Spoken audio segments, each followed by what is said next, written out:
मुअज़्ज़ज़ सामीन अस्सलामु अलैकुम, आदाब, नमस्ते, सत श्री अकाल। इस वक्त हैं हम जनाब शहर हासे पुंछ। ये जनाब शहर पुंछ की कुछ मनाजिर जो हैं आप लोगों के सामने पेश कर रहा हूँ। तो इस वक्त ये बिल्कुल शेर कश्मीर के बिल्कुल सहन में हम आए हैं। ये देख सकते हैं यहाँ के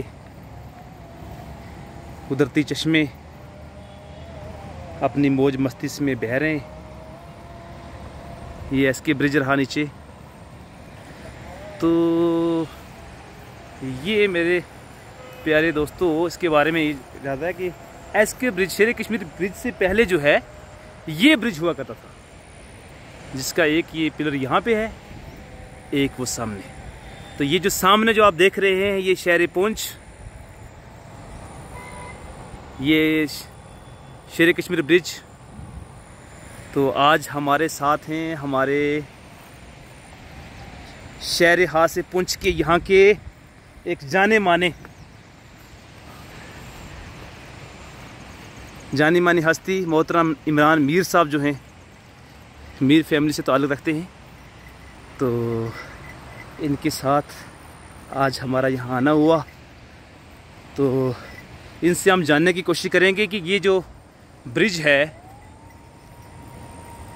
शेर कश्मीर ब्रिज से पहले यहाँ शहर पुंछ को जोड़ने के लिए कौन सा रास्ता था और किस रास्ते से यहाँ आना जाना होता था। तो उसके लिए आज हम बात करेंगे मोहतरम इमरान मीर साहब से। अस्सलाम वालेकुम सर। वालेकुम अस्सलाम। सर कैसे हैं जनाब? बहुत बढ़िया, आप बताएं। ठीक ही आप? कैसी चल रही है आपकी ब्लॉगिंग? अल्हम्दुलिल्लाह बहुत अच्छी चल रही है। कितने सब्सक्राइबर्स हो गए आपके? बस आस्ता आस्ता जुड़ रहे हैं लोग माशाल्लाह, अच्छी सपोर्ट आ रही है, वेरी गुड, बेहतरीन। और ये कुछ यादें हम छोड़ के जाएंगे। तो कुछ अपने सामीन को अच्छी अच्छी चीज़ें बताने की कोशिश कर रहे हैं। बिल्कुल। तो सर हम ये जानना चाहेंगे, मैं आज पहली बार यहाँ पे आया हूँ। जैसा कि हम ये देख रहे हैं कि यहाँ पे जो है ये एक पिलर है दरिया के बिल्कुल बिल्कुल बीच में, और उसके साथ जो ये पिलर है देखो, ये बिल्कुल एसके ब्रिज से बिल्कुल जस्ट 100 मीटर की दूरी पे है ये। तो इसके बारे में मतलब क्या कहना चाहेंगे आप कि ये ब्रिज, इसकी क्या हकीकत क्या है? इसकी हकीकत ये है कि बहुत पुराने दौर में यहाँ पे पहले ये जो एसके ब्रिज है ये नहीं हुआ करता था। इसके बजाय एक लकड़ी का पुल हुआ करता था जो कि इस एसके ब्रिज से उस साइड पे आप दिखाने लगे। अगर वो एसके ब्रिज रहा तो उसके उस साइड पे, उसके आगे उस साइड पे जो था वो एक लकड़ी का पुल था नीचे, मतलब उस साइड वो एक टेम्परेरी सा पुल था जिस पे लोग पैदल चला करते थे। ओके। और वहाँ से जो इसके पुल ये आप देख रहे हैं, इस एसके ब्रिज इसके इस साइड पे आगे वहाँ पे हुआ करता था। उस पर कोई छोटी मोटी गाड़ी भी कभी कभी चल जाती थी, लेकिन कोई ज़्यादा नहीं, और ज़्यादातर पैदल के लिए वो एक बंदोबस्ती पुल था। उसके बाद जो है जो मेन रास्ता पुंछ में एंटर करने का जो गेट था, गेट वे ऑफ पुंछ कह सकते हैं, वो कलाई ब्रिज ही हुआ करता था। अच्छा, कलाई ब्रिज यहाँ से 10 किलोमीटर की 10 किलोमीटर दूरी पे, 11 किलोमीटर की, ये वही हुआ करता था। और वो रास्ता भी जो आप आज के दौर में जो आप बैंच एरिया से आते हो या खनेतर एरिया से आते हो, तो ज़्यादातर लोग जो गाड़ी लेके आते थे वो यहाँ से नहीं आते थे, तो वो कलाई ब्रिज का इस्तेमाल करते थे और पुलिस लाइन वाली साइड से जो है पुंछ एंटर करते थे और सीधा जाके, इसको बागडेडी हम कहते हैं, वहाँ पे जाके गाड़ी रुका करती। बागडेडी मतलब जो पुराना बागडेडी इसका नाम इसलिए है क्योंकि जो है ये इस एरिया जो है बाग में आता था आगे, क्योंकि यहाँ पे बाग है, पुलंदरी है, सुदंतरी है।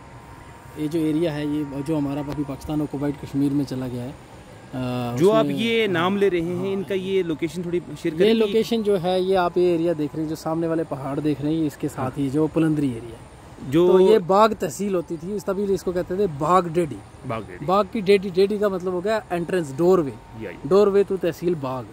तो ऐसे आपको पता है कि पुंछ पहले एक स्टेट रियासत हुआ करती थी, उस रियासत की एक तहसील हुआ करती थी बाग, तो इसीलिए इसका नाम बागडेडी रखा गया। तो बाकी मैं आपको बताऊं कि उसके बाद इस ब्रिज का जिसकी आप जिक्र कर रहे थे, आपने वीडियो में पहले दिखाया, वो स्ट्रक्चर सामने है। बिल्कुल ये स्ट्रक्चर के बारे में ये है कि जहाँ पे आप अभी खड़े हैं यहाँ से दरिया रवा होता था किसी ज़माने में। जी। आज तो दरिया का रुख उन्होंने उस तरफ मोड़ दिया, इसको थोड़ा सा डीप कर दिया, कि ना ही उस साइड रोड को कोई नुकसान हो और लोगों की ज़मीन को कोई नुकसान हो और ना ही शहर खास को भी कोई नुकसान हो। तो उस वक़्त की बात है कि यहाँ पे एक पुली सिस्टम होता था, एक टोकरी होती थी तथा एक साइड से वो खींचा करते थे, जो उन्होंने रखे होते थे मुलाजिम, वो टोकरी उस साइड जाती थी, लोग वहाँ से उतरते और वहाँ से फिर दरिया का बहाव कम होता था, वहाँ से लोग शहर की तरफ चले जाते, क्योंकि ऐसे लोगों को यहाँ से पहले कलाई जाना पड़ता था, उससे ज़्यादातर लोग तब पैदल चलना प्रेफर करते थे। आज सबके पास गाड़ी है, तो उस ज़माने में लोग ये करते थे कि पैदल अपने घर से आगे पैंच से चलास से इधर से और यहाँ से इसका इस्तेमाल किया पुली का और पार किया दरिया को किसी तरीके से। आज भी ये सिस्टम जो है आप हिमाचल की कई स्टेट्स में देख सकते हैं, इवन लद्दाख, गिलगित बाल्टिस्तान जो उधर का एरिया, वहाँ पे आज भी ये सिस्टम चलता है, पुलिस सिस्टम। तो मतलब ये सिर्फ एक चलने वाला जो है आम पब्लिक, इसको आप रोप वे कह सकते हैं। जैसे आप गंडोला होता है ना, जब वो इलेक्ट्रॉनिक गंडोला हो गया, ये मैनुअल था, हाथ से इसको चलाया जाता था, एक साइड से रस्सी खींचते थे, एक साइड से वो गंडोला आगे आगे चलता था, फिर वहाँ पहुँचता था, फिर वहाँ वाले बैठते थे, वो इधर आते थे, तो पूरा दिन ये एक लोगों का खेल चलता रहता था और लोग देखने भी आते थे कहीं दूर दूर से। तो मुझे थोड़ा थोड़ा याद भी है कि मैंने भी देखा है इसे। और उसके बाद आज की डेट में ये एसके ब्रिज की तामीर हुई, ये रोड इसके बाद जो है इस वाले ब्रिज टूटने के बाद जो है उसके बाद टूटने के बाद नहीं, ब्रिज इसके चलते चलते ही ब्रिज की तामीर शुरू की। एसके ब्रिज के साथ साथ भी उन्होंने बंदोबस्त एक लोहे का पुल रखा था जिसपे लोग पैदल चलना करते थे, तब एसके ब्रिज की कंस्ट्रक्शन चल रही थी, मुझे याद है। सिर्फ पुल को क्रॉस करने के लिए एक लोहे का ब्रिज, एक साइड से चढ़ना, इस साइड से चढ़ना और एक साइड से पौड़ियों से नीचे उतर जाना। तो उसके बाद इस पुल की कंस्ट्रक्शन हुई, फिर ये पुल 1-2 बार डैमेज भी हुआ। ये जो आगे वाली एक्सटेंशन आप देख रहे हैं पुल की, ये रिसेंटली बनी है, जो 2014 के फ्लड्स के बाद, आफ्टर फ्लड जो है आगे वाले 2 एक्सटेंशन है, वो एक्सटेंशन 2014 के फ्लड्स के बाद बनी है, क्योंकि उसमें ये पुल टूट चुका था। पहले ये पुल यहीं तक होता था जहाँ पे ये गाड़ी जा रही है। पिलर आगे 1 2 3 4 5 6 7 8 जो इसकी पिलर थे पहले थे, 2 एक्सटेंड हुए टोटल इसके। तो ये रही कुछ एसके ब्रिज की कुछ मोटी मोटी हिस्ट्री। उसके बाद जो है वो रास्ता बन गया, हाईवे निकल गया, आज ये NH44 आती है ये, और ये नेशनल हाईवे है। और इसके अभी और ज़्यादा कंस्ट्रक्शन का काम और ज़्यादा चल रहा है पीछे से, क्योंकि उसको 3 लेन कर रहे हैं, तो अभी वो काम भी चल रहा है। सुरनकोट से आगे टनल्स बन रहे हैं, जो जम्मू से पुंछ का डिस्टेंस जो है इंशाल्लाह कुछ ही देर में 3.5 घंटे से ज़्यादा ना रहेगा। तो उसके लिहाज से आगे भी इसी तरह से कंस्ट्रक्शन होती रहेगी। और मेरा ये मानना है कि डेवलपमेंट जो है वो होनी चाहिए, लेकिन सस्टेनेबल डेवलपमेंट होना ज़रूरी है, क्योंकि इस डेवलपमेंट के नाम पे हम नेचर का नुकसान ना करें तो बेहतर है। और ज़्यादा कम से कम बल्कि 0% पॉलीथीन का इस्तेमाल करें, ताकि हमारे ये जो नेचुरल रिसोर्सेज है, जैसे ये पानी है, ये दरिया है, ये बचे रहें, क्योंकि यही है हमारा फ्यूचर। हम लोगों ने तो चले जाना है, हमारी आगे वाली जनरेशंस बोलेंगे हमारे लिए क्या छोड़ के जाए। बहुत अच्छी। तो मैं एंड इसी बात पे करूँगा कि development should be there, but it should be sustainable development. Thank you, बहुत शुक्रिया मोहतरम इमरान मीर साहब, जो पुंछ के बारे में कुछ मुख्तसर सा तारुफ पेश कर रहे थे। जो ब्रिज है उसके बारे में थोड़ा तारुफ पेश किया। तो उम्मीद है कि सामीन को ये आज की ये वीडियो बहुत पसंद आएगी। तो इंशाअल्लाह बहुत जल्द जुड़ते एक नई वीडियो के साथ, एक नई लोकेशन के साथ। फ़िलहाल के लिए तमाम सामीन को मेरी तरफ से अस्सलाम वालेकुम, नमस्ते, आदाब, सत श्री अकाल, खुदा हाफिज़, शुक्रिया।